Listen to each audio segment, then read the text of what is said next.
Esiet sirsnīgi sveicināti, mīļie draugi, šajā jaunajā svētdienas rītā, kad atkal satiekamies caur tehnoloģiju palīdzību, pārdomu, meditācijas brīdī. Patiesībā jau šādi pārdomu meditācija brīži var būt jebkurā nedēļas dienā, jebkurā brīdī, kad vien paši sev atļaujam tam laiku. Un tie ir ārkārtīgi nozīmīgi, ārkārtīgi svarīgi, lai arī tās ikdienas rūpes un darbi ritētu gaišāk, raitāk, loģiskāk, lai mūsu attiecības vienam ar otru varbūt būtu kaut nedaudz saskanīgākas, arī gaišākas, saprotošākas. Tas notiek tad, ja mēs atrodam laiku savai dziļākajai būtībai, citiem vārdiem sakot, katrs pats savai dvēselei, sev pašām. Un tā arī šis ir brīdis, kurā mēģināsim gan saklausīt kādas mūsu dvēseli, mūsu garu, uzrunājošas vibrācijas, gan no šiem skanošajiem kristāla traukiem, gan arī no vārdiem, kas rakstīti ir senā tradīcijā, Jāņa evaņģēlijā, Bībelē, un arī kopīgi sacīsim to, ko saucam par lūgšanu. Arī lūgšana, jo katram varbūt kaut kas cits, savādāks, īpašs, personisks, bet ir labi arī kādu kopīgu, garīgu, kopīgu kopsaucēju rast, kas senos un viedos vārdos izsaka patiesībā pat vairāk, nekā mēs to varam šī laika cilvēka domāšanā saprast. Bet šajā brīdī, lai vēl mūs uzrunā šie kristāli skanošie trauki un skaņas no Amerikas indiāņu flautas, kas vismaz pēc manām domām arī dziļi aizskar cilvēka dvēseles stīgas, kas nāk no visu lietu radītāja, mūsu esības, mūsu dvēseles pamatus.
šķiet, pavasaris beidzot tiešām ir atnācis, un zāle ir sazaļojusi, lapas ir izdzītas, ir jau daudzi ziedi, tulpes, narcis, protams, hiacintas. Mums atkal ir skaisti manāmas ar to krāsām, ar to smaržām, ar to dievišķi brīnišķīgajiem veidoliem, kas tik ārkārtīgi skaisti mums parāda ko tādu, ko pēc manām domām diez vai var kāds mākslinieks attēlot pilnībā visā šīs dieva radības skaistumā, un pilnīgi noteikti to arī nevar tās dziļākajā skaistumā attēlot tehnoloģijas ar to sasniegumiem, mākslīgo intelektu, lai arī cik tas šķista mums gudrs, un tāds arī neapšaubāmi ir ar it kā neizmērojamām iespējām. Pavasarī mēs atklājām, ka šo dabas skaistumu aizvietot patiesībā nevar itin nekas, un tajā Dievs radītājs un patiesībā visa svētā trīsvienība mums brīnišķīgi atklāja un parāda sevi.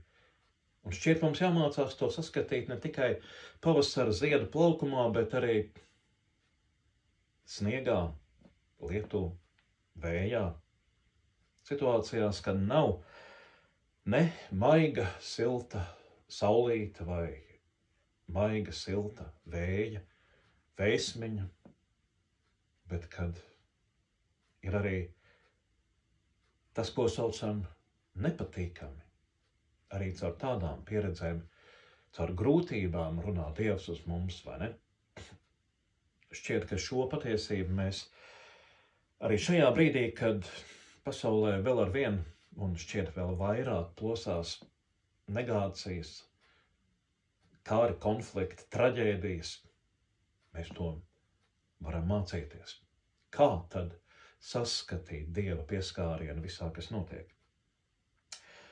Un pilnīgi noteikti to mums māca Kristus šajā laikā. Pārdomām ir labi šos Kristus vārdus mums sevī atsvaidzināt. Tādēļ arī šodien es gribētu pievienoties tam, ko Kristīgā baznīca savā senajā tradīcijā šajā svētdienā pārdomā šos vārdus, kas rakstīti ir Jāņa evaņģēlija 15. nodaļā, kur tā ir teikts, kur Kristus saka, es esmu patiesais vīna koks, dārzkopis ir mans tēvs, katru zaru manī, kas augļus nenes, viņš noņem, un katru, kas augļus nes, viņš šķīstī, lai tas jo vairāk augļus nestu. Kristus runā par patieso vīna koku. Manā dārzā vīnogas vēl nav sazaļojušas. Tās vismaz mūsu platumgrādos sazaļo viens no pēdējām.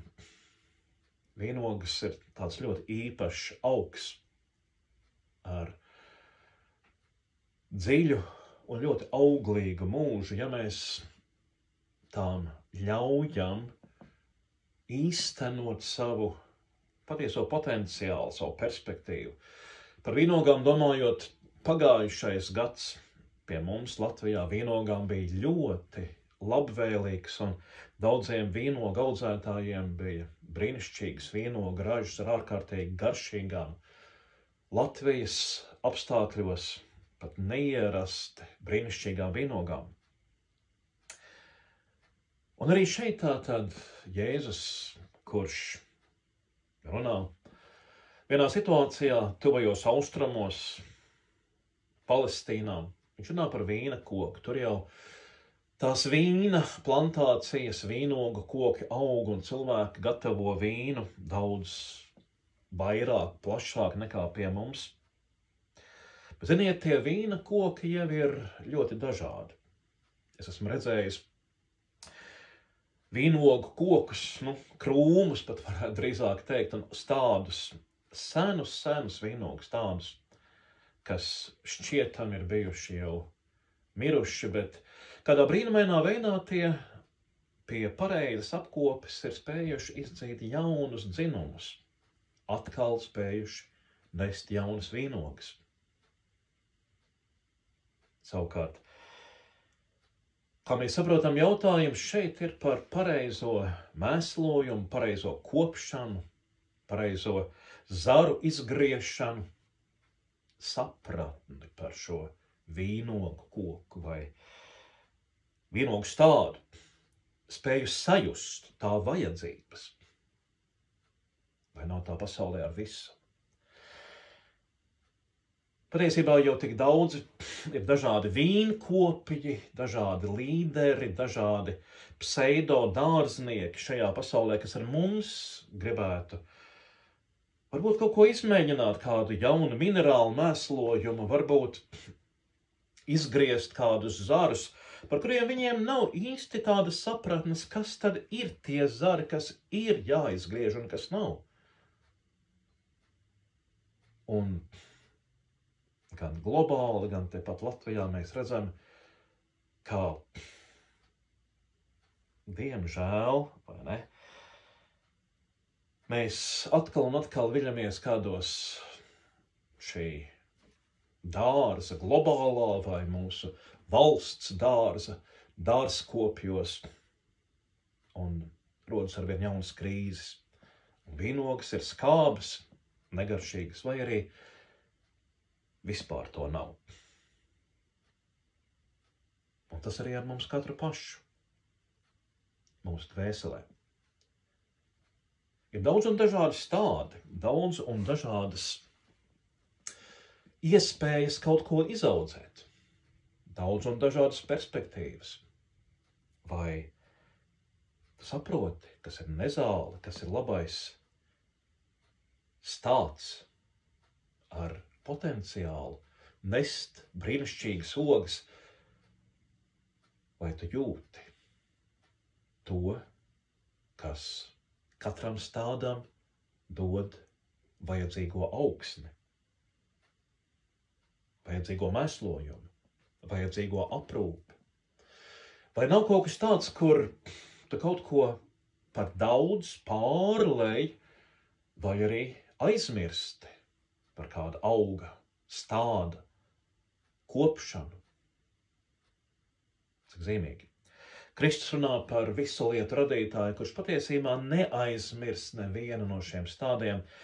Un daudzās vietās Kristus saka, ka viss jau patiesībā notiek parastajā, pareizajā piedošana laikā, pareizajā vietā. Mēs to bieži nesaprotam, neapzināmies. Mūsos nav tās jušanas spējas, redzēt spējas, dzirdēt tik bieži. Un tādēļ arī tik daudzas lietas iet grīstē, tik daudz un dažādās dimensijās, politiski, ekonomiski, personīgi, attiecībās, iekšēji, dvēselē. Ja tu kaut kam ir uzmanība jāpievērš, to neesi izdarījis. Vai arī kaut ko esi izdarījis par daudz. Bet šie vārdi, man šķiet, ietver sevī visu, gan cilvēku dzīves ciklu, tāpat kā auga ciklu, dzīves ciklu, gan arī dvēseles noskaņas tik ārkārtīgi plašā perspektīvā. Vīna koks. Es esmu vīna koks. Kristus runā mūsos, griba augt un nest tos labos augļus, veidoties mūsos. Ziniet, dārznieks un augi, tie ir kādā sadarbībā, kādā kopdarbībā. Un tiem patiesībā arī ir jāpaļaujas arī uz sauli, uz lietu, Un dārzniekam ir jābūt tam vadītājam, auga augšanas vadītājam, auga augšanas pazinējam. Kā tu pazīsti sevi? Kā mūsu vadītāji pazīst mūs, kā mēs pazīstam viņus? Vai ir šie labie augļi? Vai spējam izgriezt nevajadzīgo un sekmēt vajadzīgo? Lai šīs pārdomas šajā svētdienas rītā pavasarī palīdz mums gan darot praktiskus dārza darbus, gan arī apkopjot savu dvēseles dārzu.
Mūsu Tēvs debesīs, svētīts lai top tavs vārds, lai nāk tava valstība, tavs prāts, lai notiek kā debesīs, tā arī virs zemes.